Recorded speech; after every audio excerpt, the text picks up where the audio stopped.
page 72 dans la brochure de première colonne, le deuxième paragraphe. Al-Ken Shabbat ou Prinat Tachlit Maaseh Shamayim Vaaretz. C'est pour ça que le Shabbat, c'est le but de la création du ciel et de la terre. Ki Ikar Tachlit Abriya Kula ou Begin Dishtamudin Le. Puisque maintenant le Zohar il nous dit que le but de la création, c'est de connaître Hachem. C'est ce que le Rebbe il amène au début de la Torah. C'est-à-dire tout le monde a été créé pour connaître Hachem. Donc maintenant, comme le but de la création c'est le Shabbat, Shabbat ça représente le but de la création. Donc dans le Shabbat, il y a cette notion-là de connaître Hachem.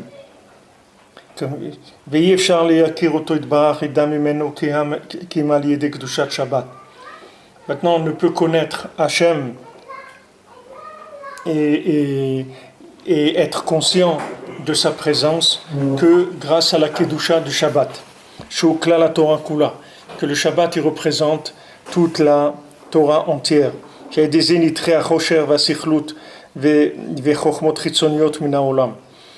grâce au Shabbat, alors on repousse l'obscurité, la folie et les chochot chitzoniot, les connaissances qui sont extérieures du monde.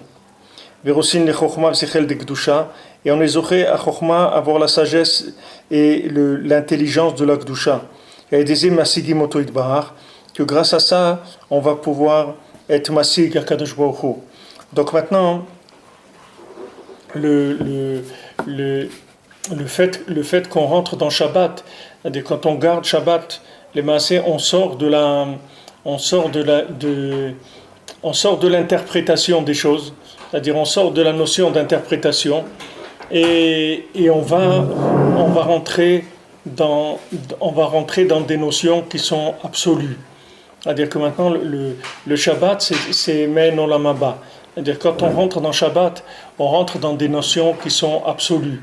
On quitte les notions relatives, on va rentrer dans des notions absolues. Qu'est-ce que c'est des notions absolues? Qu'est-ce que sont des notions relatives? Il y a deux façons de comprendre la vie.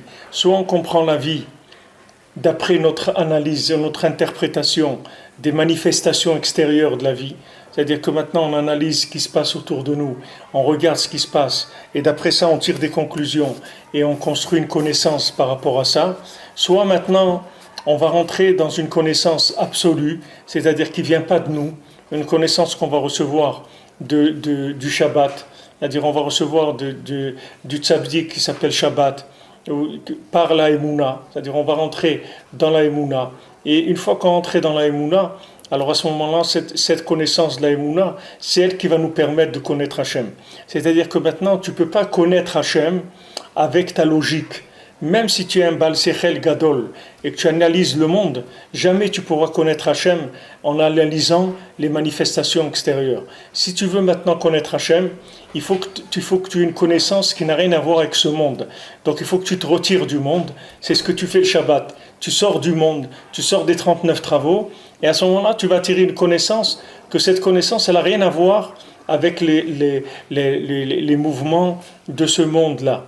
Donc cette connaissance, ça s'appelle une connaissance qui est shabbatique, et cette connaissance, c'est elle qui va réparer complètement le relatif, c'est-à-dire les 6 jours de la semaine.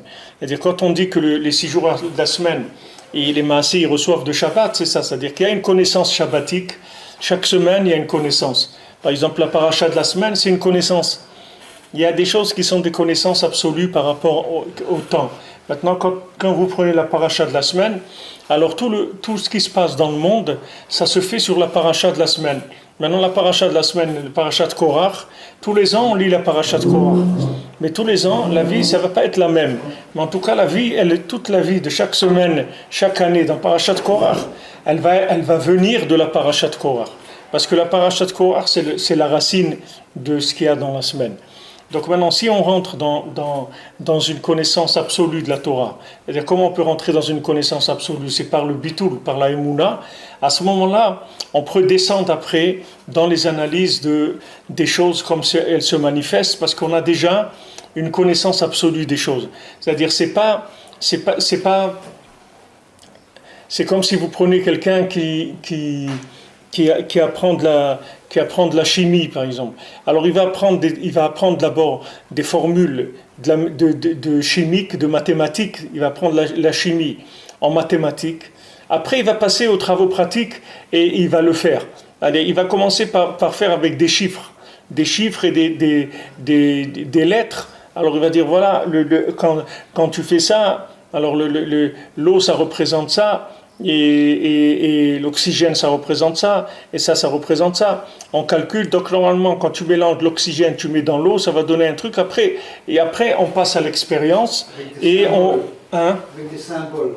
Voilà, on commence avec c'est-à-dire, c'est pas que des symboles, c'est des calculs. C'est-à-dire, on commence par de la chokhma pure. Et après, on va dans l'expérience. L'expérience, elle est que pour aller développer la chokhma. Mais ça, c'est valable, cette chose-là, c'est valable que dans la Torah. Mais dans la science, c'est pas comme ça, parce que toute la science est l'expérimental. C'est-à-dire, il n'y a pas de science théorique.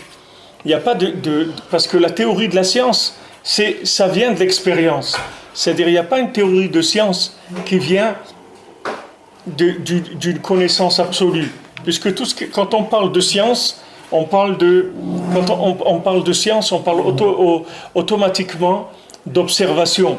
C'est-à-dire que toute la science, elle est basée sur l'observation. Alors, les gens, ils ont observé des phénomènes de ce monde et ils ont dit ce qui se passait. C'est pour ça, par exemple, qu'ils se sont trompés et qu'ils disent que la Terre, elle tourne autour du Soleil. Mais c'est pas la Terre, elle tourne pas autour du Soleil. C'est le Soleil qui tourne autour de la Terre. La Terre, il y a rien la Terre, elle bouge pas. La Terre, c'est le centre du monde, de tous les mondes. Mais maintenant, nous, on le sait, parce que Hachem nous l'a dit, c'est écrit dans le Zohar. Maintenant, celui qui regarde, il peut pas savoir. Si vous voulez un exemple de ça, ça vous est sûrement arrivé dans votre vie, c'est quand vous êtes à la gare et vous êtes dans un train et il y a un train à côté. Maintenant, il y a un moment où ça bouge. Au moment où ça bouge, vous ne pouvez pas savoir si c'est votre train qui démarre ou celui d'à côté. Il faut que vous attendiez qu'il y ait un repère quelque part et vous allez vous rendre compte que vous êtes en mouvement, ou bien il faut quelque chose de fixe. S'il n'y a pas quelque chose de fixe, alors vous avez l'impression que ça y est, votre train il a démarré, et après quand ça vient à la fin du train d'à côté, vous voyez que vous êtes sur place. Ou bien le contraire, que c'est votre train qui a démarré, et après vous voyez que ça y est, vous avez dépassé l'autre train. Mais tant qu'il y a un train à côté de l'autre, vous ne pouvez pas savoir où vous êtes. Il vous faut une notion qui est absolue, qui est en dehors de la relativité de la situation. Et toute la vie, elle est comme ça. Toute la vie, c'est la même chose. C'est-à-dire que maintenant, l'homme, il a le choix, soit de la relativité, soit de l'absolu. C'est un choix de l'homme. Maintenant, Adam Arishon, pourquoi il s'est laissé tenter par le serpent? Qu'est-ce qui a fait que Adam Arishon il s'est laissé tenter par le serpent? Parce que le serpent, c'est pas tellement la notion de la connaissance qui l'a intéressé. Ce qui intéressait surtout Adam Arishon, c'est-à-dire ce qui lui a vendu le serpent, c'est qu'il lui a fait miroiter le pouvoir qu'il allait tirer de la connaissance qui vient par l'expérimentation de la personne, par l'expérience de la personne. Vous prenez deux individus. Vous prenez ce que l'individu il a appris de ce qui est expérimental, et vous prenez ce que l'individu il a appris par la Emouna. Ce que la personne elle a appris par la Emouna, il peut avoir aucun orgueil de ça. Il peut pas avoir d'orgueil et il peut pas prendre le pouvoir de ça, parce que n'importe qui peut avoir accès à ça. Mais quand quelqu'un il est arrivé par l'expérience à une connaissance expérimentale, ça peut lui donner un pouvoir. C'est-à-dire qu'aujourd'hui, quelqu'un, il peut, par exemple, quelqu'un qui fait une découverte dans la médecine, il dépose le brevet et d'un médicament ou d'un truc, et avec ça, il va arriver à avoir du pouvoir. Il va avoir de l'argent, il va avoir du pouvoir, etc. Parce qu'il a découvert quelque chose que les autres, ils n'ont pas découvert. Mais maintenant, quelqu'un qui arrive à savoir quelque chose à travers la Torah, il peut pas prendre de pouvoir sur les gens avec ça, normalement. C'est-à-dire que malheureusement, il y a des gens qui transforment un peu. Mais normalement, il peut pas s'enorgueillir sur les autres ou avoir un pouvoir sur les autres, parce que c'est une science qui lui est venue, c'est une connaissance qui lui est venue par de la Emouna. C'est pas une connaissance qui lui est venue par l'expérience, par le fait que lui, il a fait des analyses. C'est une connaissance qui lui est venue par la soumission à la Torah. Alors quand Adam Arishon, il a mangé du fruit, c'est parce que le serpent il lui a dit, tu sais, c'est comme ça qu'on devient un Dieu. Parce que Hachem lui-même, il a mangé de ça, c'est comme ça qu'il est devenu le créateur du monde. Donc si tu veux devenir un créateur, dépêche-toi de manger avant Shabbat. Parce que quand tu vas rentrer dans Shabbat, comme on voit ici, tu vas avoir une connaissance qui vient de la Emouna. Et quand tu vas avoir une connaissance qui vient de la Emouna, tu ne seras plus un créateur, tu seras un exécutant. Et quand tu vas être un exécutant, tu ne pourras plus prendre de pouvoir. Alors ça, c'est la marloquette de Korach. C'est-à-dire la discussion de Korach, c'était sur ça. C'est-à-dire Korach, c'est un Lévi. Lévi, c'est un exécutant. Le Lévi, il est très très fort, mais c'est un exécutant. Toute sa force, toute sa rigueur, c'est une rigueur d'exécution, c'est tout. C'est un exécutant. Les gvurot, c'est toujours tout le système de la rigueur, c'est toujours le système exécutif. C'est pas la chokhma. La chokhma, elle est chez le Kohen. Le Kohen, il a la chokhma. Et le Lévi, il a la bina, c'est-à-dire il a le côté exécutif, c'est-à-dire le Lévi, il est féminin par rapport au Kohen. Hein? Application. Voilà, il applique. C'est-à-dire c'est tout le côté féminin, il est chez le Lévi. Maintenant, lui, Korach, il a voulu retourner la chose, et il a voulu dire, il a dit non, je veux la keuna, c'est-à-dire qu'il voulait, il dit par la force d'application, il va pouvoir faire le travail du Kohen. Pourquoi? Parce que il est tellement proche du Kohen, puisqu'Hachem lui a dit voilà, je vais te mélaver, je vais te donner les Lévi'im qui vont être collés à toi tout le temps. C'est-à-dire tu les utiliseras pour tout ce que tu auras besoin au Beth Amikdash. Combien de gens ils ont fait ça? Ils ont travaillé dans des bureaux, par exemple des agences de voyage, 5 ans ou 6 ans, ils ont tout appris, après ils ont ouvert leur agence à eux. C'est-à-dire que dans le monde c'est comme ça. C'est quelque chose qui est classique, que les gens ils travaillent dans un magasin ou dans un truc, et une fois qu'ils ont appris tout coup, ils ont vu comment il fait le patron, il commande, il fait comme ça, il a un lien avec ça, tac, tac, tac, ils ont vu tout, ils montent leur boîte à eux. C'est des histoires comme ça, il y en a tous les jours, c'est quelque chose de courant. Il ne voulait pas accompagner, il voulait être accompagné. Voilà. C'est-à-dire que maintenant, il voulait, au lieu d'être accompagnateur, il voulait être dirigeant, c'est tout. C'est-à-dire, il voulait diriger. C'est comme un aveugle qui s'appuie sur un autre, il ne sait pas que l'autre, il est aveugle aussi. Et l'autre, il lui dit rien. Il lui dit, ça va? Et il dit, tu vois bien? Il dit, oui, tout va bien, on y va, c'est tout. C'est-à-dire qu'il ne sait pas que l'autre, il est comme lui. Alors, ça, le Korach, c'est ce qu'il voulait. Il voulait ramener le monde Béhémet au Tohu Vavo. Parce que maintenant, quand Hachem il a créé le monde avec la rigueur au départ, c'est ça qu'il voulait. Il voulait que tous les gens, ce soient des gens qui soient soumis et qu'ils aillent dans l'application, c'est tout. Il ne voulait pas des gens qui comprennent des choses. Hachem, il ne cherchait pas des gens qui comprennent des choses. Mais il a vu que ce n'était pas possible. Que s'il n'y avait pas un minimum de chokhmah, les gens ne pourraient pas suivre. Donc Hachem, il a adouci la rigueur de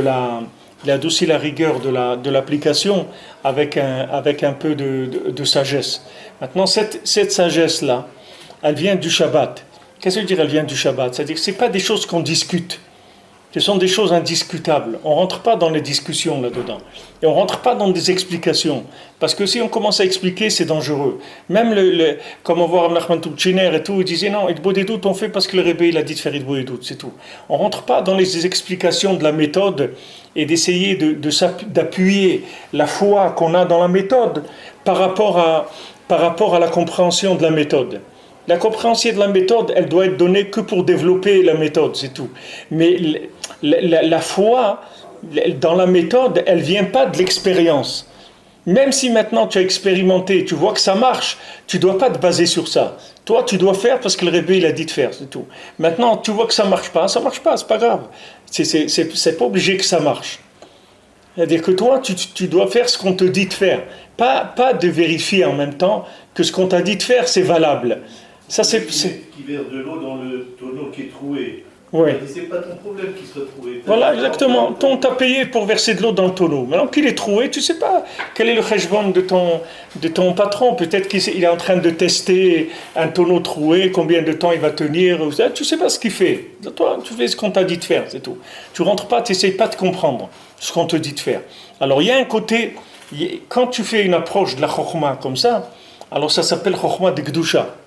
C'est-à-dire cette Chokhmat Kedusha, elle va te brancher sur Hachem, et à ce moment-là, tu vas commencer à rentrer en dialogue, en communication avec Hachem. Pourquoi ? Parce que maintenant, comme tu es devenu un exécutant par rapport à la parole d'Hachem, tu vas te mettre en contact avec celui qui t'a dit d'exécuter. C'est-à-dire que tu vas être Bekesher avec lui, tu vas être en lien avec lui. Tandis que si maintenant, tu découvres quelque chose par ta Chokhma, et que tu décides de faire ça parce que tu as compris, ça ne te crée aucun lien avec le Créateur. Tout ce qui est intéressant dans le lien de Shabbat, dans le lien de la soumission, c'est que c'est pas que maintenant tu sais des choses. Tu sais des choses par soumission, c'est-à-dire il y a un lien qui s'est fait. C'est-à-dire que cette attitude-là, elle crée le lien avec le Créateur. Et ça, c'est la vie. Ça, c'est la chose qui donne la vie. C'est pour ça que la même chose, la même déduction à laquelle tu arrives par ton intelligence, et si maintenant le Rav il te dit quelque chose, et toi maintenant cette chose-là tu la savais avant, tu savais cette chose-là avant, disons que tu savais quelque chose, disons que Rabbeinu il te dit quelque chose, et toi tu savais cette chose-là, dans ta vie tu as un truc et tout, tu es tombé sur ça, que tu as compris que ça c'est bien, ok? Combien des gens ils me disent, oui mais c'est vrai, mais moi j'ai toujours été Breslev, parce que moi aussi dans ma vie, aussi j'ai toujours fait comme ça. Mais c'est ce que toi tu as trouvé, toi tu l'as trouvé dans les poubelles, ça n'a rien à voir. Ça n'a rien à voir. C'est comme quelqu'un il a trouvé un diamant dans les poubelles, que quelqu'un il a jeté là-bas, et un autre il a acheté un diamant, c'est un diamantaire, ça n'a rien à voir. L'autre il a une garantie avec des trucs et tout, des certificats, des trucs et tout, et l'autre il a rien du tout, il l'a trouvé dans une poubelle. Il est peut-être en plastique, il faut qu'il fasse expérimenter, etc., qu'il faut qu'il fasse expertiser, il ne peut pas savoir. Ça c'est pareil, quand tu as compris toi quelque chose, même si tu as compris, c'est pas Kedaï que tu vas avec ce que tu as compris. C'est dommage que tu vas vivre avec ce que tu as compris. Parce que ce que tu as compris, ça vient que de l'émanation de la matière. Et l'émanation de la matière, elle n'a aucun lien avec Dieu directement. Si tu veux maintenant que ta vie elle soit liée avec Hachem, il faut que tu vises une chokhma qui vient de la Emouna, pas une chokhma qui vient du Sechel. Elle peut venir du Sechel qui a déduit de la Emouna. Ça, il n'y a pas de problème. Quand la base, elle t'a été donnée par Shabbat, comme Akadosh Baruch Hu, il a dit à Adam Arishon, qu'est-ce qu'il lui a dit ? C'est dommage qu'une fois qu'il a mangé, il a dit, c'est dommage que tu aies mangé de ça, parce que j'avais prévu pour toi que tu allais faire Kiddush dessus le Shabbat. Ça veut dire que maintenant, tu serais rentré dans Shabbat, tu aurais eu la même connaissance, mais tu l'aurais eu avec la Kedusha du Kiddush, c'est-à-dire que cette connaissance, elle t'aurait sanctifié, elle t'aurait créé un lien avec Hachem. Tandis que toi, tu es rentré dans une connaissance qui t'a déconnecté d'Hachem. La même chose, tu aurais compris la même chose. Tu aurais plus kiffé en plus. Hein? C'est sûr que tu as kiffé, c'est la vie. Quand on va au marché, par exemple, on trouve quelque chose de très bien pour Shabbat, et qu'on le réserve pour Shabbat, on ne mange pas maintenant, et bien on est métaken la faute d'Adam Arishon qui lui n'a pas attendu. Ouais, exact. Avec ce geste très simple pourtant, on est métaken la faute d'Adam Arishon. Ouais, parce que tu fais passer la notion de plaisir dans Shabbat. Alors que la notion de plaisir, elle peut être dans le chol aussi. C'est-à-dire que la notion de plaisir, elle peut venir soit du vêtement de la chose, soit de la neshama de la chose. Maintenant, quand c'est dans la semaine, le plaisir que tu prends, c'est le plaisir extérieur de la chose. Quand tu rentres dans Shabbat, c'est le plaisir de la neshama. Donc, c'est pour ça que Karata la Shabbat oneg, c'est-à-dire que Shabbat, le plaisir est ouvert. C'est-à-dire que tu peux y aller manger tout ce qui te fait plaisir. Pourquoi ? Parce que c'est que de la neshama, c'est plus du corps. Tandis que dans la semaine, comme tu n'as pas de neshama yetera, toi-même tu n'as pas une neshama qui est supplémentaire, tu n'as pas accès à l'âme de la chose. Donc si tu prends du plaisir de quelque chose, alors c'est automatiquement du plaisir qui est matériel, qui fait qu'augmenter ton côté animal ou ton côté intelligence matérielle ou ce que tu veux. Parce que tu ne peux pas avoir accès à la neshama qu'il y a dans la chose. Donc si tu manges pour te nourrir, alors ça va. Dans la semaine, tout ce que tu manges pour te nourrir, c'est tout. Mais tu n'as pas le droit de te faire des parties de plaisir, de nourriture dans la semaine. Parce que ces parties de plaisir-là, elles t'amènent après de devenir un animal. Ça rend la personne animale. Alors que le même repas dans Shabbat, c'est un repas qui va te connecter à Hachem. C'est exactement la même chose que dans la Chokhma. C'est le même principe. Ce que tu manges ou la Chokhma, c'est la même chose. C'est-à-dire que maintenant, l'approche que tu as de la compréhension des choses, il faut qu'elle soit toujours basée sur la Torah. C'est-à-dire que maintenant, ce que tu as intérêt à faire, David, si tu veux devenir quelqu'un Si tu veux rentrer dans la chokhma mitite, alors la chokhma mitite, elle s'obtient, quand on dit la Kabbalah, ça veut dire j'ai reçu. C'est ça la chokhma mitite. C'est-à-dire que moi, j'ai rien compris. La Kabbalah, c'est que tu dois savoir que tu comprends rien. Tu as reçu des notions et il n'y a pas de questions. C'est-à-dire que tu rentres des choses, c'est tout, il n'y a pas de questions. Tu rentres des éléments. Une fois que tu auras rentré des éléments, après tu vas arriver à une compréhension. Maintenant, quand tu prends la Torah comme ça, alors tu vas arriver à une chokhma extraordinaire. Mais c'est une chokhma c'est une chokhma shabbatique. C'est pas une chokhma de chol. C'est pas une chokhma de Shisha Sidre Mishnah. C'est une chokhma qui vient de Shabbat. C'est-à-dire que la chokhma de Shabbat, c'est la chokhma de la racine de tout ce qu'il y a dans le monde. Donc quand tu rentres dans cette chokhma-là, automatiquement cette chokhma, elle va te permettre de comprendre tout ce qu'il y a dans le monde, parce que tout ce qu'il y a dans le monde, c'est extérieur à cette chokhma-là. Mais seulement tu auras appris de l'intérieur, pas de l'extérieur. Parce que quand tu analyses de l'extérieur, tu peux te tromper complètement.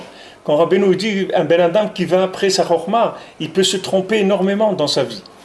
Je vois combien des gens, quelle audace les gens ils ont pour des choses comme le mariage ou des choses comme ça. Ils ont l'audace de dire, d'aller d'après ce qu'eux ils comprennent.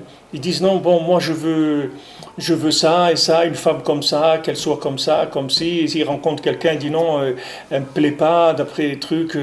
Ça, mais qui tu es, toi tu sais qui tu es pour savoir que c'est la pièce qui te manque dans ta pièce de roche, ta moitié.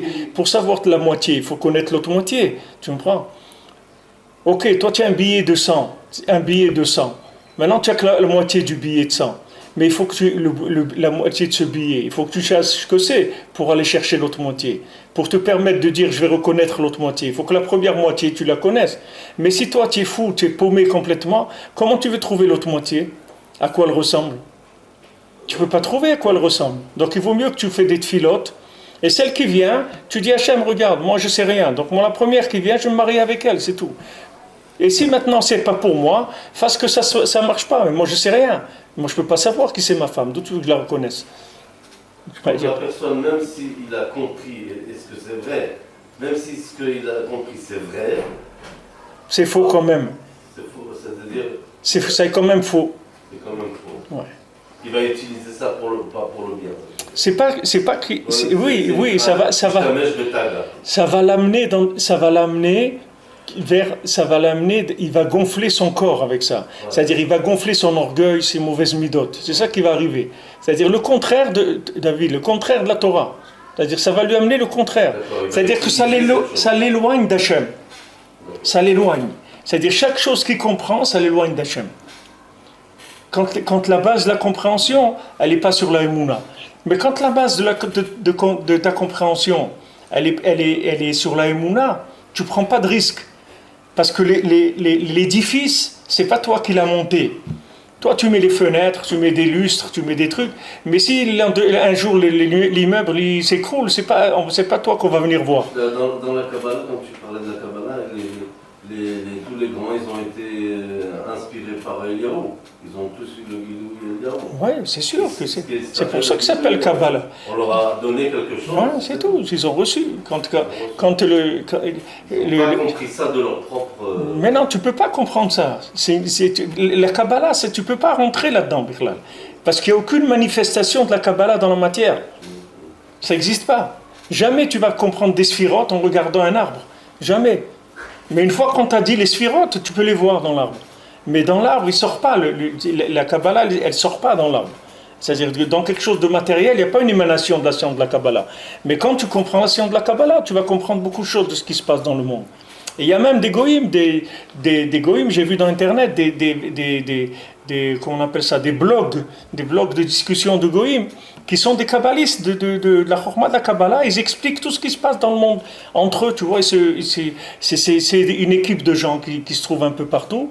Et ils expliquent, voilà, maintenant la guerre avec l'Irak, parce que l'Irak c'est cette sphira, donc c'est normal que l'Amérique, qui est telle sphira, elle attaque ça. Tu vois, ils discutent sans arrêt sur tout ce qui se passe. Ils analysent tout al-pi Kabbalah, tu comprends? tout, mais je veux dire, le gars, c'est parce qu'il a pris la Kabbalah, mais il peut aller regarder l'Irak et il peut regarder la tête d'Obama toute la journée, jamais il va trouver que la Kabbalah, tu comprends? Ça s'émane pas de la matière. La Kabbalah, elle émane pas de la matière.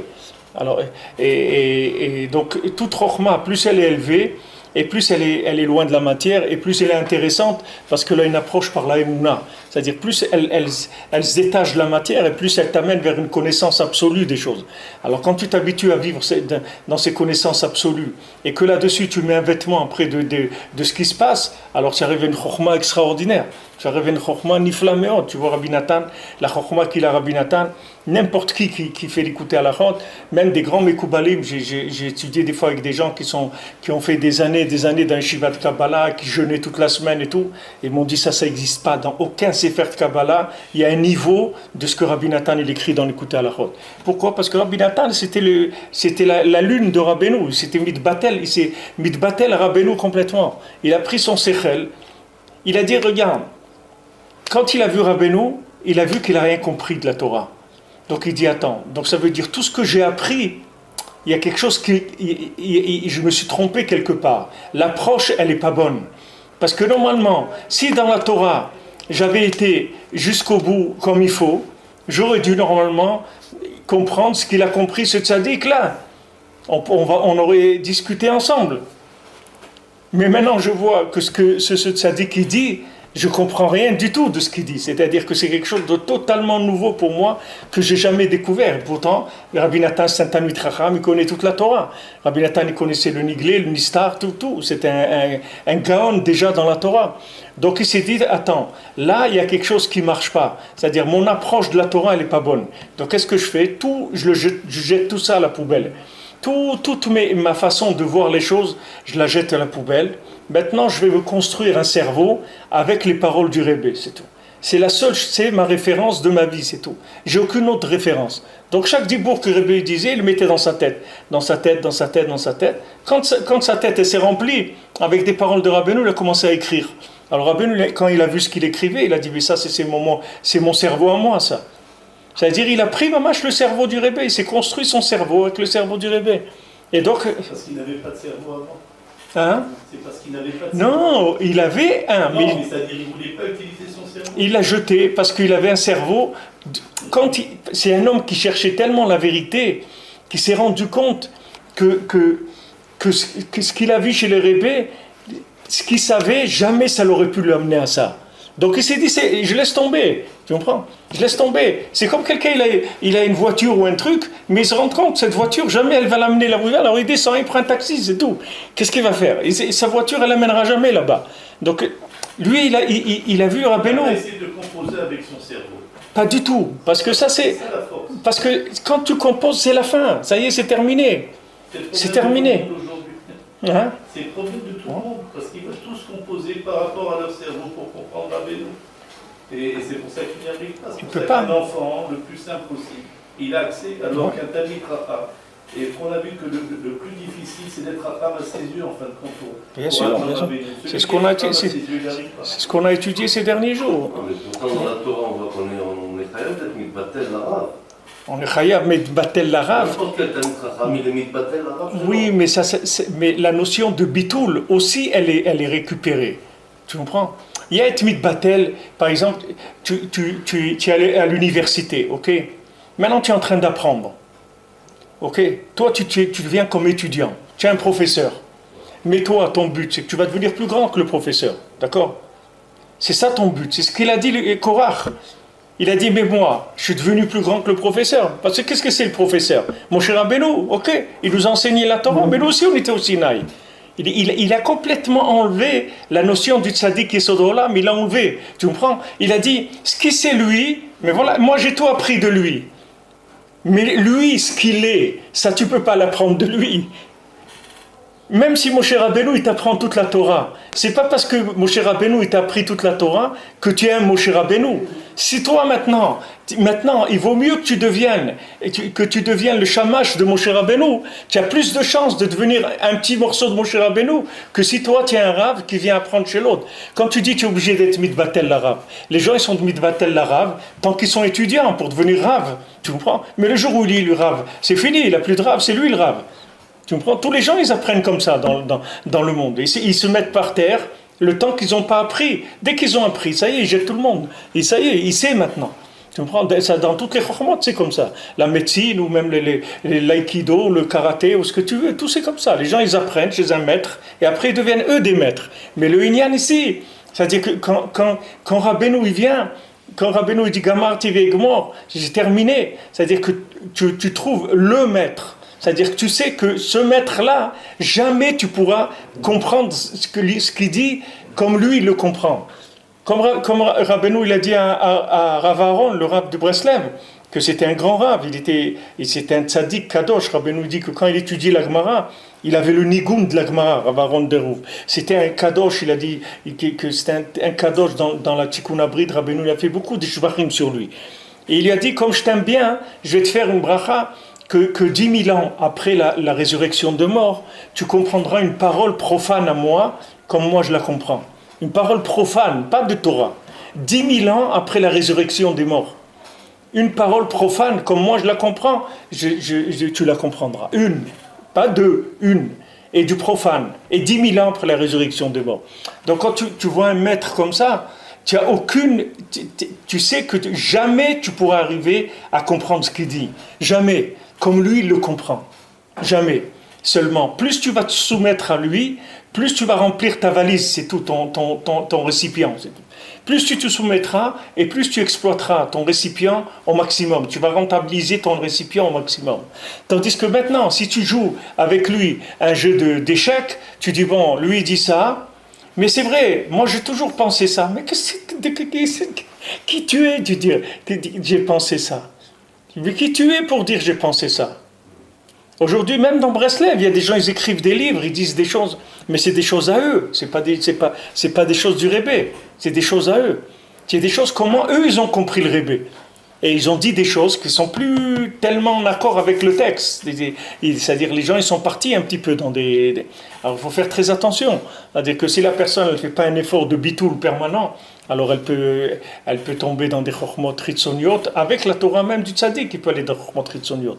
Ça dépend comment il se place. Si le gars, il a trouvé le tzaddik comme étant l'homme le plus intelligent, le plus sage du monde, et que donc il va prendre de chez lui la chorma pour être lui un homme sage et tout, ça y est, il va falsifier tout.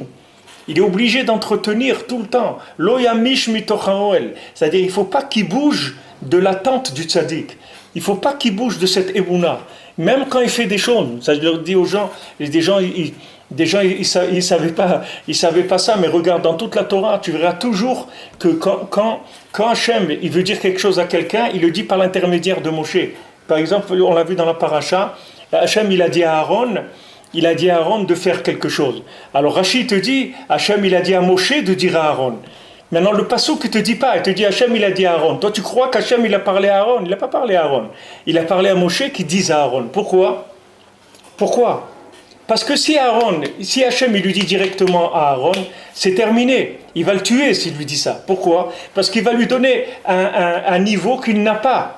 Lui, il va se croire que ça y est, il peut recevoir la parole d'Hachem, mais lui, il ne peut pas recevoir la parole d'Hachem. Lui ne peut recevoir la parole d'Hachem que ce que Moshe il lui dit, c'est tout. Donc maintenant, même quand toi, tu as compris quelque chose, tu fais quelque chose, tu as compris. Tu as compris, par exemple, tu as étudié, tu vois que d'aller au mikvé, par exemple, c'est quelque chose qui purifie, qui aide à sortir des ta'avot, qui enlève les nerfs. Beaucoup de choses que tu as vu des mahalot du mikvé dans la Torah. Okay? Tu as étudié des livres, tu as vu des mahalot du mikvé. Quand tu vas au mikvé, tu dois dire, moi je vais au mikvé parce que le Rébé, il a dit d'aller au mikvé. C'est important que tu passes par le référentiel. Parce que ce référentiel-là, il va te donner une dimension de la chose comme jamais tu peux avoir de toi-même. Jamais tu pourras avoir ça de par toi-même.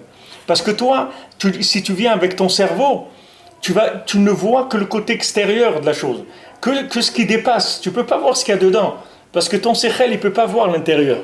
Nous, on a des séchels de gens très très simples, très pachoutes. Jamais on peut imaginer qu'est-ce qu'il y a derrière ces choses-là. Mais quand le tzaddik il nous dit de faire quelque chose, et qu'on fait par la émouna dans le tzaddik, alors la chose, elle prend une dimension autre. Par exemple, le Rebbe, il a dit Makpid que Rosh Chodesh, on va au mikvé avant la tfila. Rosh Chodesh, il faut faire attention. Le reste du temps aussi, mais si tu vas après la tfila, c'est pas grave. Mais Rosh Chodesh, Rabbeinu, il ne laissait pas passer. C'est-à-dire, une fois, Rav Naftali, il a commencé la tfila, Rabbeinu lui a dit Naftali, mikvé. Il a enlevé ses tfilines et ses trucs, il est allé au mikvé. Rabbeinu, il a dit Rosh Chodesh, il faut aller au mikvé avant la tfila. Pourquoi, truc, j'en sais rien. Et même si je t'explique pourquoi, c'est pas important. Moi, je le fais, c'est pas parce que j'ai compris que c'est bien. Moi, je le fais parce que le Rebbe, il a dit que c'est bien et que moi, j'ai confiance en lui. C'est pour ça que je le fais. Maintenant, chaque chose que tu fais comme ça, elle prend une autre dimension. Parce qu'elle prend une dimension shabbatique. Qu'est-ce que ça veut dire qu'elle prend une dimension shabbatique? Ça veut dire que tu as un rapport avec l'âme de la chose, pas avec le corps de la chose. Tandis que maintenant, les gens qui ont un rapport avec le corps de la chose, ils peuvent complètement dévier des chemins de la Torah. Combien des gens, même des grands poskim, ils se sont trompés dans la Torah. Des gens, des grands talmidei chachamim, ils sont trompés, ils ont fait des psaques qui sont faux. Ils sont revenus dessus, ils ont regretté après, ils ont dit je me suis trompé, etc. Pourquoi? Parce qu'il a été avec son sechel. Il a été avec son sechel. C'est pour ça que nous, on ne prend pas de la halakha de quelqu'un qui cholek sur Rabbeinu. Si quelqu'un il parle sur le tzaddik, il vaut mieux que tu ne dis pas la halakha qu'il dit, parce que c'est sûr qu'il va t'amener dans les roses, il va t'amener. Parce que c'est une interprétation de complètement extérieure des choses. C'est pas, le tout, c'est pas de savoir des choses, c'est de savoir comment tu as appris ces choses-là. Tu comprends? C'est pas le tout que quelqu'un vient et t'enseigne de la Torah. Comment il a appris cette Torah-là? D'où il a appris? De lui, ça ne m'intéresse pas. Il dit non, mais tu sais, moi j'ai étudié, même si tu as étudié 20 heures par jour, ça ne m'intéresse pas. Si tu n'as pas un bitoul au tzaddik, ta Torah ne m'intéresse pas. Parce que c'est une Torah de chitzoniut, c'est une Torah d'analyse extérieure. Et l'analyse extérieure, comme on dit, les yeux ils trompent, les couleurs elles trompent. Combien de gens ils se sont trompés dans leur vie? Ils ont cru que ça voulait dire ça, et ça voulait, et les massés, ça ne voulait pas dire ça du tout. Donc tu as besoin d'une connaissance qui soit de l'absolu par rapport à toi. Alors ce que Rabbeinu il enseigne, c'est de la chokhma absolue. C'est pas de la chokhma relative. Donc tu l'apprends avec de la émouna. Et maintenant, quand tu l'as prise avec la émouna et tu t'es bien rempli, tu vas voir après que tu vas avoir une chokhma aussi chitzonien qui est très élevée. Mais ça va prendre du temps et ça va prendre combien tu t'investis aussi dedans. Et ça, c'est une méthode de refoua, c'est-à-dire c'est une méthode qu'on soigne les gens avec ça. Parce que il y a Rabbeinu dit dans une Torah que maintenant il y a deux sortes d'apikorsut dans le monde. Il y a deux sortes d'hérésie. Il y a une hérésie qui vient des ta'avot, et il y a une hérésie qui vient de la kfira dans Hachem. C'est-à-dire il y a des gens qui sont hérétiques parce qu'ils ont un ventre qui est trop gros. C'est-à-dire que maintenant, comme toutes les nations, ils ont dit il ne faut pas voler, non, nous on ne veut pas la Torah. Mais ils n'ont pas dit on ne veut pas la Torah, on ne croit pas dans Hachem. Ils n'ont pas dit ça. Ils ont dit maintenant, nous on ne veut pas la Torah parce que la Torah dit qu'il ne faut pas voler, nous on ne peut pas. Nous on a besoin de voler, ça, on ne peut pas vivre sans ça. Donc ça s'appelle de la kfira qui vient des ta'avot. C'est pas de l'hérésie qui vient des notions d'Hachem, de compréhension d'Hachem. Et il y a de l'apikorsut qui vient de kfira dans Hachem, c'est-à-dire que maintenant, dans la émouna, les gens là-bas ils ont des problèmes et c'est ça qui les détache d'Hachem. Il y en a qui se détachent d'Hachem parce que pour le ventre, et il y en a qui se détachent par la compréhension d'Hachem. Voilà, c'est-à-dire après Nechem al Shem HaChokhma et Acharei Levavchem al Shem l'Argasha. C'est-à-dire qu'il y a des gens que c'est le plaisir qui les a déconnectés d'Hachem parce qu'ils ne pouvaient pas se retenir. Et il y en a que c'est parce qu'ils ont compris des choses qui les a déconnectés. C'est-à-dire que leur intellect, ils se sont trompés. Mais Rabbeinu, il t'explique quelque chose de nifla. Rabbeinu, il dit En davar kazé, que ton ventre, il va te tromper. Tout là où ton ventre il t'amène, c'est parce que dans ta tête, il y a quelque chose qui n'est pas clair. C'est-à-dire, si tu comprends la chose comme elle doit se comprendre, ton ventre, il va se mettre en place tout de suite. C'est-à-dire que maintenant, tu ne peux pas accuser le corps d'avoir des ta'avot. C'est-à-dire, le corps, lui, c'est un emballage. Tu ne peux pas l'accuser à lui dire « Ouais, tu m'as emmené à cause de toi, etc. Voilà, à chaque fois, tu me réveilles pour des plaisirs, tu me donnes envie de fumer des cigarettes, ou tu me donnes envie de faire des trucs. » Non, non, non, non. Il faut pas, lui, c'est un emballage, mon ami. Tu t'es pas occupé de lui, c'est normal que c'est ça qui t'amène là où il t'amène. Mais là, il t'a amené dans le, si tu veux, l'ordre qu'il a reçu. L'ordre qu'il a reçu. Tu me prends? C'est-à-dire, il a reçu un ordre du cerveau. Cet ordre du cerveau, il a amené le ventre là où il est maintenant. Mais le ventre, c'est pas lui qui est responsable. C'est l'idée qui est responsable, qui est à l'origine de l'acte. Le roi Shtut, ça amène les ta'avot. C'est-à-dire le roi Shtut, la folie, ça amène les ta'avot. Mais pourquoi maintenant? Pourquoi si tu veux, pourquoi c'est intéressant de savoir ça? Parce que quand tu prends la Torah du tzaddik, elle va te soigner de toutes tes ta'avot. De toutes les ta'avot. Parce que lui, il va te changer tes idées. Quand tu vas changer tes idées, automatiquement ton comportement il va changer. C'est pas la peine que tu te battes avec ton comportement. Tu vas pas. C'est pour ça que Rabbi nous l'a dit. Les jeûnes, les mortifications, tout ça, c'est terminé. Il n'y a plus besoin de ça. Parce que même si tu le fais, tu vas pas y arriver. Parce que le corps, si tu le branches pas sur la neshama, aujourd'hui, il va t'amener. Tu peux pas le retenir, Bichlal. Donc, mais c'est pas la peine d'essayer de jeûner et de faire des choses comme ça parce que tu pourras pas dominer ton corps avec ça. Donc, tu n'as pas d'autre solution que brancher ton corps sur ta neshama. Maintenant, comment tu vas débrancher ton corps sur ta neshama? Tu vas prendre les paroles de la neshama de toutes les neshamot, puisque Rabbeinu les collèle toutes les 600 000 neshamot, toutes les neshamot du Ham Israël, elles sont dans le tzaddik. Donc maintenant, quand tu prends de la Torah du tzaddik, tu vas prendre la Torah de ta neshama dans toutes les neshamot. D'abord dans ta neshama de façon parfaite, parce que toi tu sais même pas ce que c'est ta neshama. Et en plus ta neshama dans toutes les neshamot. Donc quand tu reçois un dibour du tzaddik, c'est un dibour de ta neshama. Pour ça que les gens, quand ils écoutent des shiurim de Breslev, souvent ils disent « Mais que ça me parle, c'est incroyable comment ça me parle. » C'est normal que ça te parle, parce que c'est toi qui parles. C'est toi qui parles, c'est quoi qui te parle? C'est normal que ça te parle. C'est ta neshama qui te parle. Mais tu la connais très bien, c'est normal que ça te parle. Tu la sens tout le temps, ta neshama. Seulement, tu n'es pas arrivé à fixer les choses. Maintenant le tzaddik, qui te dit la chose clairement. Toi, tu avais des petites bribes d'une conversation, d'accord? Sur 100 mots d'une conversation, tu en connaissais 10. Donc tu essayais de coller des choses, etc. Les gens qui cherchent dans leur vie, c'est ça. Ils ont des petites bribes d'intuition de là. Ils cherchent. Maintenant, il vient le tzaddik qui t'amène toute la conversation. Les 100 mots, tu les dis, voilà, c'est ça. Alors tu es émerveillé. Tu dis mais c'est incroyable comment il a compris des trucs. Mais c'est pas qu'il a compris. C'est que c'est l'origine de ce que tu es. Donc c'est sûr que ça va te parler. Il n'y a pas de chéla que ça va te parler. Et quand ça va te parler, qu'est-ce que ça veut dire? Ça y est, tu vas changer. Tu vas changer. C'est-à-dire que au lieu d'avoir une approche de ta vie qui va aller avec ton cerveau, tu vas aller avec l'approche de ta vie qui va avec le cerveau du tzaddik. Et ça va te changer tes midotes. Tu vas voir qu'après, tu vas plus t'énerver, tout va changer. Toute ta vie, elle va changer. Et tu n'as pas besoin de faire des efforts. L'effort que tu as, c'est de puiser la chokma à sa racine, par le bitoul. C'est ça l'effort qu'il faut faire. Si tu as compris ça, c'est fini. Tu as résolu le problème de ton passage ici, il est résolu. Tant que maintenant tu es mishtamesh avec ta chokma, tu restes avec tes ta'avot. Une fois que j'ai bien compris le côté-moi, alors qu'est-ce qui se passe? C'est pas bien compris, c'est pas décompris, c'est la émouna. Je ne me mets pas à mon compte, je reste attaché à Rabbi Nachman. Tu n'auras même pas d'avis nomina de te mettre à ton compte, parce que jamais ça te rapportera ce que ça te rapporte en tant qu'élève. Jamais, tu n'as pas intérêt à devenir un maître, parce que jamais tu gagneras ce que tu vas gagner en tant qu'élève. C'est dommage. Tu pourras jamais. Je suis obligé d'être Breslev.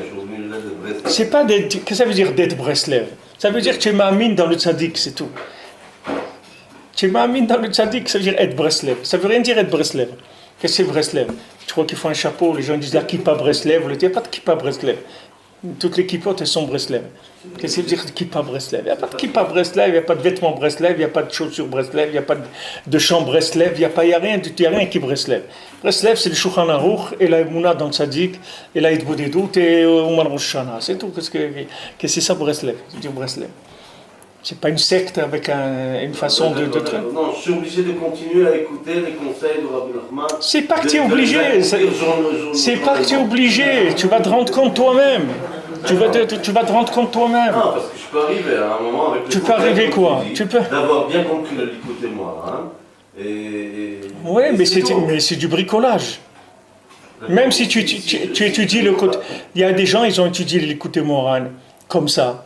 Et ils ont fini dans d'autres mouvements complètement. Ils ont quitté Breslev, ils ont été dans d'autres mouvements. Pourquoi? Parce que ils ont été émerveillés par la Chokhma de Rabbeinu, mais ils ont pris la Chokhma à leur compte. Tu comprends? Quand il a pris la Chokhma à son compte, il s'est développé, après il s'est fait attraper par un autre système. Mais nous, ce qu'on cherche, c'est pas la Chokhma. Nous, on aime le tzaddik, c'est tout. C'est pas la Chokhma. Nous, on l'aime, on est bien avec lui, c'est tout. Mais c'est pas de chokhma. Même si demain il nous dit voilà maintenant vous allez vous coucher par terre pendant 3 jours, on va le faire parce qu'on l'aime, c'est tout. C'est pas ce qui va nous dire ou pas nous dire. C'est-à-dire nous on est attaché à lui parce qu'on l'aime, on a confiance en lui, on sait que lui va nous réparer, il nous répare, il nous a réparé, il va nous réparer, il va terminer avec nous. C'est ça qui nous lie à lui. C'est pas la chokhma. Et la chokhma elle va venir, ça va être un accessoire qui va venir. C'est ce qui s'est passé avec les explorateurs et Yoshua Binoun et Caleb Ben Yefoune, ils aimaient Moshe Rabbeinu. Ouais. Ils étaient attachés à lui, c'est tout. Les autres, ils pensaient que... Les autres, ils étaient à leur compte, c'est tout. C'est des grands Talmidei Chachamim, mais ils avaient monté leur boîte à leur compte, c'est tout. Alors maintenant, quand ils ont vu Israël avec la chokhma d'un rave, ils ont dit, il ne faut pas aller. Tu comprends? Alors qu'Hachem, il a dit, c'est une terre extraordinaire. Donc maintenant, te rendre compte qu'elle est extraordinaire, tu ne peux pas, parce que la terre, elle n'était pas encore révélée. Tu comprends? La terre, on a vu que quand Hachem lui a dit envoie pour toi Moshe, parce que va voir, la terre, elle n'est pas encore au niveau de te recevoir en tant que tzaddik adore, tzaddik Yesod Olam. La terre, elle ne peut pas te recevoir, elle n'est pas prête à te recevoir. Alors Moshe, il a compris que Hachem, il a averti qu'il n'allait pas rentrer en Eretz Israël. Mais eux, c'est-à-dire qu'est-ce que ça veut dire? Ça veut dire que maintenant, regarde, sache que c'est une terre où il coule le lait, le miel. Mais je vais te dire aussi que comme tu es aujourd'hui, tu ne vas pas pouvoir te rendre compte de ça. Tu risques de voir le contraire même. Mais si tu as confiance en la parole d'Hachem, alors tu vas y aller. Et même si c'est difficile, tu vas te dire c'est moi qui est difficile, c'est pas la terre d'Israël. Comme je vous dis que Rav Chaikin, quand la personne a dit ça sent mauvais dans la yeshiva, il a dit la yeshiva elle sent très bon, c'est dans ton nez que ça pue. Ton nez il pue, c'est pas la yeshiva. La yeshiva elle sent très bon. Mais dans ton nez, tu as des boules puantes dans ton nez. Ça c'est pareil. Eux ils sont venus, ils ont dit nous, on va sentir ce qui se passe en Israël. Mais des voyages d'études. Voilà, on va faire un voyage d'études pour voir Mais avec quoi tu vas faire ce voyage d'études? Avec des boules puantes dans le nez? Tu vois que tu vas venir, tu vas sentir ça sent mauvais. C'est dur, c'est cher. Les gens, ils sont agressifs, les trucs, ça. Tu peux trouver des milliers et des milliers de raisons qui vont te montrer que tu n'as rien à faire sur la terre d'Israël. Mais pourquoi? Parce que tu vas avec la chokhma. Maintenant, si tu vas avec le bitoul, ça y est, Hachem il t'a dit que c'est bien que tu as besoin de plus. Mais cette émouna là, il faut la renforcer tout le temps. Le tzaddik, il te donne une chokhma d'émouna. C'est pas une chokhma qui va te faire dévier. C'est une chokhma que tu peux être sûr que tout ce que le tzaddik t'enseigne, c'est des choses qui vont t'amener toujours à rester en contact avec Hachem. C'est ça le ikar. C'est que tu perds pas le nord. C'est-à-dire que tu saches toujours qu'est-ce que c'est le Ikar, c'est le Hirat Hashem, la Havat Hashem, le Kiyum Torah, c'est ça le Ikar. C'est pas de comprendre des choses. Le Ikar, c'est d'être connecté avec Dieu, c'est ça le Ikar. C'est-à-dire c'est une Chokhma qui te connecte. C'est pour ça qu'elle vient de Shabbat. C'est pour ça que c'est Shabbat qui donne à la semaine. Si tu as une semaine sans Shabbat, c'est une semaine qui déraille, où la personne elle déraille. Donc où il faut investir? S'il faut investir dans Shabbat, plus tu investis dans Shabbat, dans la préparation du Shabbat, dans ta préparation du Shabbat, dans la paracha, dans les choses qui vont te préparer à rentrer dans Shabbat comme il faut. Plus tu vas tirer de Shabbat un niveau d'âme qui te permettra de driver toute ta semaine en étant en contact avec Hachem. C'est-à-dire que tu verras une révélation d'Hachem dans chaque chose que tu vas voir dans ta vie, dans ta journée. Ça sera tout connecté. Toute ta vie être connectée, que ce soit ton travail, que ce soit... Tout ce que tu vas faire, ça va être connecté. Tandis que si maintenant, tu vas avec la chokhma du chol, la chokhma du chol, c'est une chokhma de manipulation des éléments extérieurs. D'ailleurs, Rabbi Nathan, il dit dans l'écouté à la chod que le shoresh de la science expérimentale, sa racine, c'est la sorcellerie. C'est la sorcellerie qui a donné la science. Qu'est-ce que c'est la science? Qui mélange des trucs et tout, comme on dit, ne fait pas l'apprenti sorcier. C'est un apprenti sorcier. Il commençait à mélanger des trucs et tout. Après, il sortait de là-bas un démon, il sortait n'importe quoi. Mais ça, c'est pareil. Les gens, ils font dans des éprouvettes, des expériences, des trucs. Après, ils disent, bon, voilà. Mais la science, son origine, c'est la sorcellerie. La sorcellerie, c'est la racine de la science. Qu'est-ce que c'est la science? C'est la manipulation des éléments de la nature. Ben, la sorcellerie, c'est la même chose. La sorcellerie, c'est la manipulation des éléments naturels. Mais seulement à un niveau un peu plus mystique, c'est tout. Mais c'est la même chose, c'est le même principe. C'est-à-dire que la médecine ou la sorcellerie, c'est la même chose. On fait des expériences, et on voit que ces expériences, elles marchent. Et d'après ces expériences, on fabrique des médicaments, des trucs. D'après l'expérience qu'on a essayé d'abord sur des souris ou des trucs et tout. Après, on voit chez l'homme et on voit que ça réagit comme ci, comme ça. On voit comment ça. C'est comme de la sorcellerie, c'est la même chose. C'est le même principe, c'est-à-dire la science. Alors, dans la Torah, c'est pareil. Quelqu'un qui se connecte sur le côté intellectuel de la Torah et qui se construit, qui prend les éléments de la Torah pour se construire à lui une compréhension, alors il peut arriver à dérailler complètement après dans ses idées. Et après, ça va le faire tomber dans l'état avot. Après, il va tomber dans l'état avot. Parce que quand les idées, elles ne sont pas en place, alors le ventre, il prend le dessus, le corps, il mange le Ben Adam. Quand les idées ne sont pas bonnes, c'est comme ça que les personnes, après, elles tombent. Tu vois des gens, ils tombent, ils étaient à un haut niveau, ils sont tombés. Pourquoi ils sont tombés? Parce que Rabbeinu nous dit, c'est leur cerveau qui les a fait se tromper. C'est pas que maintenant il est tombé parce qu'il avait un corps qui était audacieux, un corps qui demandait. Le corps, il est audacieux parce qu'il n'y a personne qui sait le dompter, il n'y a personne qui sait le monter. Tu vois un cheval, il va partir dans tous les sens. Mais tu vas prendre quelqu'un qui sait monter un cheval, il va venir, tu vas voir comment il va monter dessus, le cheval, il ne bouge plus après. Parce qu'il sait comment on conduit un cheval. Pareil que maintenant quelqu'un il a son corps, c'est un cheval et il va dans tous les sens. Maintenant il ne peut pas le diriger s'il n'a pas une chokhma qui vient d'en haut, une chokhma de neshama, pas une chokhma de corps. Avec un corps, tu ne peux pas diriger un autre corps. Si maintenant ta sagesse c'est une sagesse, ta connaissance est une connaissance intellectuelle, jamais elle pourra te sortir de l'état avot. Au contraire. En général, les philosophes, c'est les plus grands Baal Tahava qui existent dans le monde. Les plus grands qui sont dans l'état avot, c'est les philosophes en général. Tu prends les grands philosophes qu'il y avait dans le monde, c'était des gens très, très, très bas dans leur comportement. D'Afka, parce que c'était des grands penseurs. Mais seulement, ils pensaient avec leurs idées à eux. C'est-à-dire, ils cuisinaient leurs idées à eux. Mais nous, c'est pas du tout ça qu'on fait. Nous, on rentre dans un texte par la Emouna, c'est tout.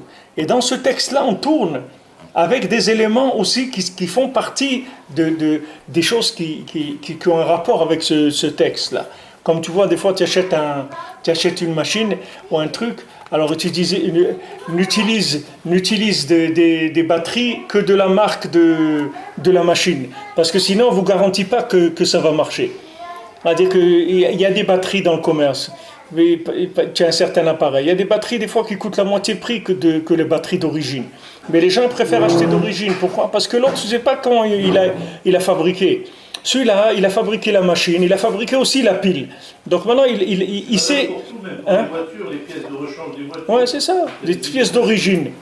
Parce qu'en général, celui qui a fait la chose, il a fait tous les accessoires qui vont avec ce qu'il a fait. Mais notre bonhomme, c'est un fabricant d'accessoires. Donc lui va essayer de gagner sur ça, pour te le proposer moins cher. Mais après, quand tu tombes en panne, il n'est pas à côté de toi, tu comprends. Lui, ce qu'il veut, c'est que ça fait semblant d'être la chose. C'est tout ce qui l'intéresse. C'est la même chose, ça. Rabbi Israël a dit qu'il nous a tout donné, Rabbeinu.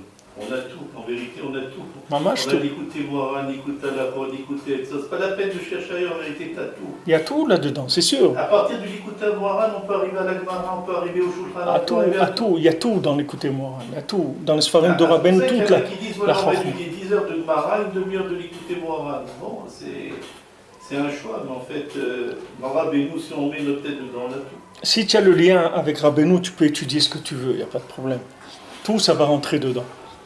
Et comme il faut, tout ça va aller à l'intérieur. Comme je vous ai dit, le pain, Rabbi Nathan, quand tu as le pain, tu peux mettre le sandwich, tu peux mettre ce que tu veux. Parce que n'importe quoi dans du pain, ça va être mangeable. Mais quand tu manges que des choses qui doivent aller dans un pain et tu en fais ta nourriture principale, tu risques d'avoir très mal au ventre après. Parce qu'on ne peut pas faire des repas avec... tu ne peux pas manger un demi-kilo d'olives dans un repas. Sinon tu vas te tordre par terre. Pourtant les olives c'est bon, mais c'est bon si tu les manges avec du pain. Quelques olives avec du pain. Mais si tu manges un repas de ça, c'est pas fait pour ça. La chokhma c'est pareil. C'est-à-dire la chokhma dans le monde, elle est très destructrice et elle n'est pas shabbatique. C'est-à-dire, il faut que la sagesse de quelqu'un, elle vienne d'une source qui est absolue, pas relative. C'est elle qui va diriger dans la relativité. Mais sinon, si la source, elle est relative, c'est une danse de fou. Parce que n'importe où tu vas, ça se retourne de devant, de derrière. Il faut que tu aies un repère au moins qui ne bouge pas. Alors avec ce repère qui ne bouge pas, tu te dis, je suis à 20 mètres, je suis à gauche, je suis à droite, je suis là. Tu as un repère. Mais si ton repère, il bouge en même temps que toi, tu bouges, mais tu ne sais pas où tu vas dans ta vie. Tu ne sais pas où tu vas. Il y a des gens, ils font n'importe quoi dans leur vie. N'importe quoi, maman. Tu vois, des gens religieux, ils font n'importe quoi. Et pourtant, ils ont de la Torah. Et tu dis, mais comment il ne se rend pas compte? Il ne se rend pas compte de ce qu'il est en train de faire. Non, il ne se rend pas compte. Parce qu'il raisonne. Alors, il est arrivé à un raisonnement ça a l'air de tenir. Alors, il le fait, c'est tout.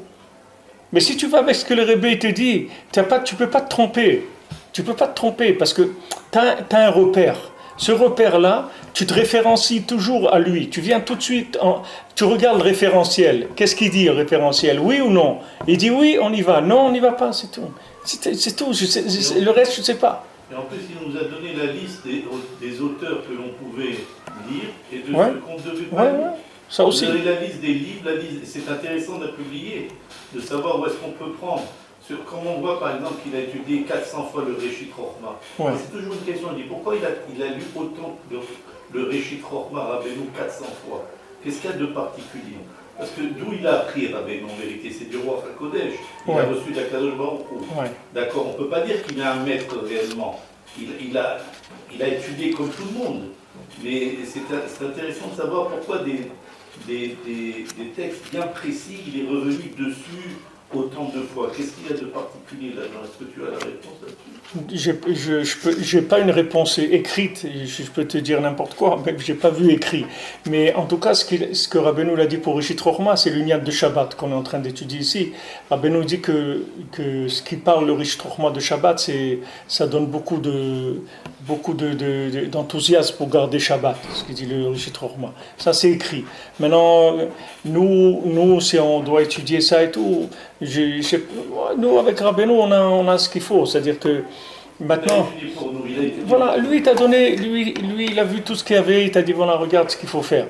Du moment où tu arrives déjà à bien faire ce qu'il dit Rabbeinu, c'est-à-dire, Tchachatzot, les Teilim, les Tikkun, il y a beaucoup de choses déjà que Rabbeinu dit de faire, qui sont les Teilim tous les jours. De faire au moins le Yom du Teilim, de faire du l'écouter de Philot, de faire du l'écouter Moharan, faire une heure d'Itboedou, de faire Tikkun Chatzot, faire Tikkun Aklali, faire tes Tfilot et tout. Déjà, tu as des journées c'est pas mal de choses. Maintenant, si tu as du temps en plus et que tu te sens attiré par certaines choses, alors certaines études. Faire 8 heures de Gemara, tu peux pas, c'est-à-dire tu peux, mais il faut que tu fasses vraiment, il faut que tu fasses que ça, quoi, toute ta journée. Il faut que tu fasses que de la Torah toute la journée.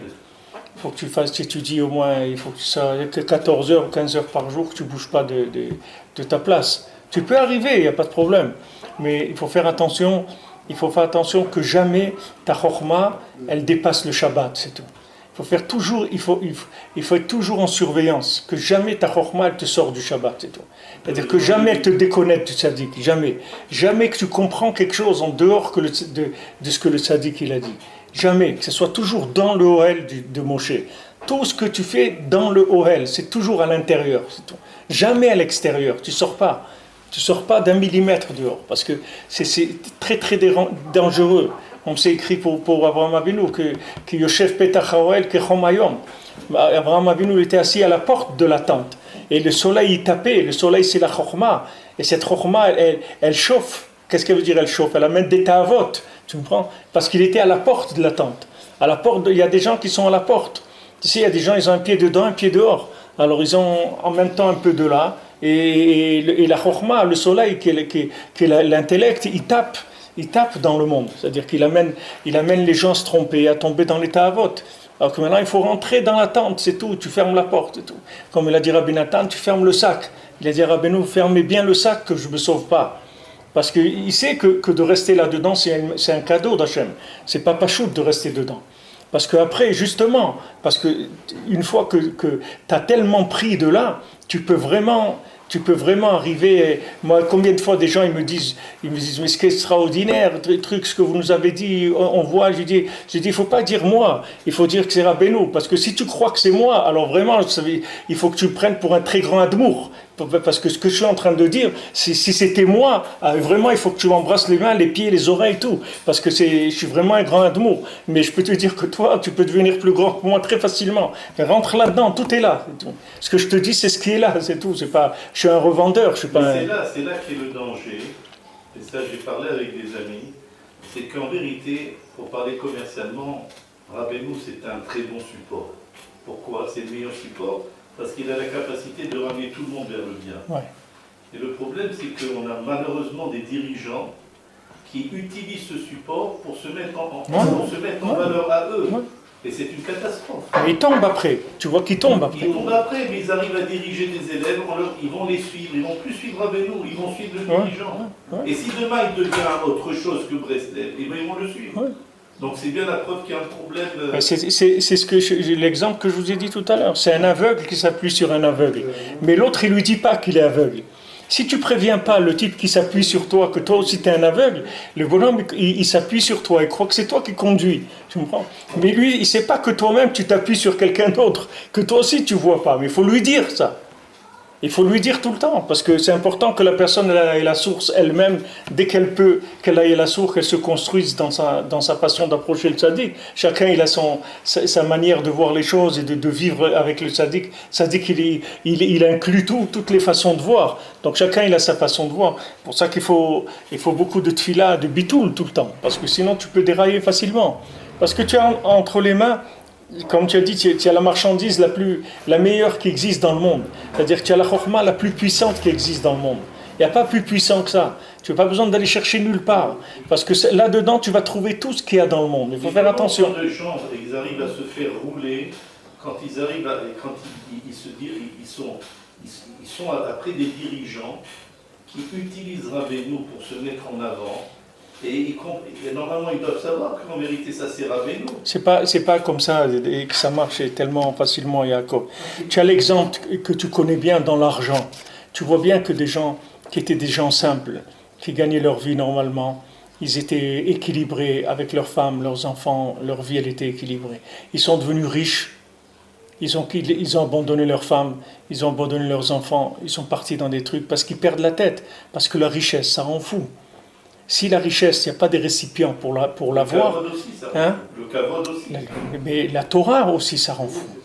C'est-à-dire que si maintenant ta Torah, elle ne va pas avec de la prière tout le temps, elle ne va pas avec du bitoul tout le temps, elle ne va pas avec une annulation tout le temps, elle peut te faire sauter les plombs. C'est-à-dire qu'à un moment, tu crois que ça y est, tu es devenu quelqu'un. C'est l'idolâtrie de la Torah.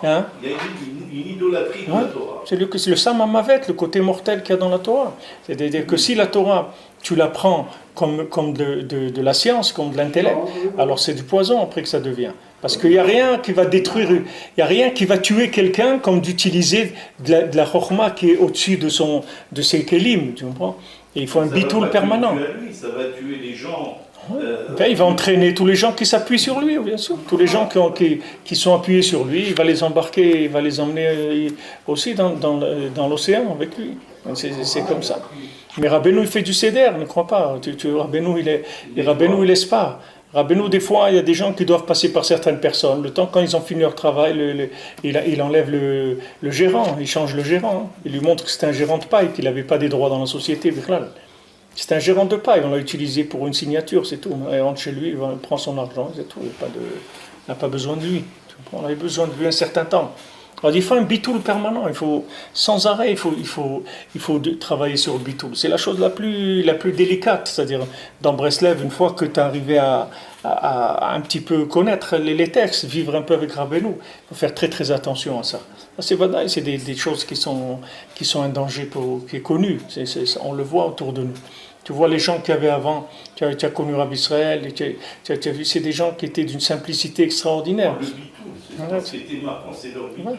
Ils étaient annulés parce qu'ils avaient un respect de Rabbeinu incroyable, une peur, un respect, une admiration qui était sans limite. Tu vois Rav Levitzrak ici à la choule, Rav Levitzrak qui faisait un shiur de Mishnayot le matin, avant le Netz. Quand c'était en été comme ça, que c'était tôt, il faisait après le Netz. Mais quand c'était en hiver, il faisait un shiur de Mishnayot. Pour des gens simples comme ça, des travailleurs et tout, ils venaient. Ils savaient qu'avant la tfila, ils avaient un shiur de Mishnayot, ils leur faisaient ça. Mais avant le shiur de Mishnayot, ils nettoyaient les toilettes de la choule. C'est lui qui nettoyait les toilettes tous les jours. Mais il faisait pas ça comme quelqu'un qui tu vois, pour lui, c'est la même chose. C'est-à-dire, il sert le tzaddik, c'est tout. Maintenant, il le sert en enseignant la Torah aux gens, ou il le sert en nettoyant l'endroit qu'il doit nettoyer pour que ça soit utilisable. C'est pareil, c'est pas. Et les Breslevers, ils ont toujours été comme ça. C'est pour ça qu'on dit à Breslev que qui est-ce qui peut être un dirigeant à Breslev, un rave? C'est quelqu'un qui ne veut pas faire ça. C'est le signe qu'il peut le faire. Mais si quelqu'un il veut le faire, il ne doit pas le faire. Si quelqu'un ne veut pas faire ça, il n'aime pas faire ça, alors il faut qu'il le fasse. Tu vois au Oman, c'est le tzadikim qui servent les repas, ces jeunes avec leur tablier en plastique. Moi, je suis toujours en admiration après 26 ans que je voyage au Oman. Je vois ça. C'est extraordinaire. Je suis jaloux, mais mec, c'est extraordinaire. Ouais. C'est comme ça, il faut servir le Ham Israël, c'est tout. Et ils veulent le faire, ils ne veulent pas donner à quelqu'un d'autre. Non, c'est sûr, moi. C'est sûr. Mais il a dit, tu sais, même celui qui fait le manger là, pour 20 000 ou 30 000, au début, c'était avec sa femme et ses enfants qu'il faisait. Au début, le premier Rosh Hashanah, et c'était lui, sa femme et ses enfants qui étaient là-bas. Et ils étaient là, les trucs, les cuisines, les trucs, ils servaient les gens sans arrêt, des trucs, ils avaient de grandes bouteilles de whisky, ils avaient amené des 5 litres comme ça, ils servaient les gens, les steaks, et les trucs, et après ça s'est organisé. Mais au début, c'est eux-mêmes qui le faisaient. Après, ils n'avaient pas autant de kiff que ce qu'ils avaient au début. Non, c'est sûr, mais d'un autre côté, les gens, ils peuvent pas servir 30 000 personnes quand il y a 7 repas, il leur faut de l'organisation.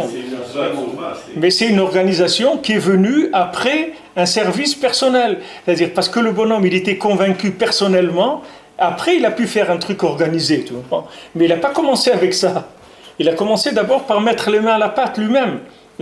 C'est comme les patrons qui ne sont pas ouvriers. Il ne peut pas être un vrai patron.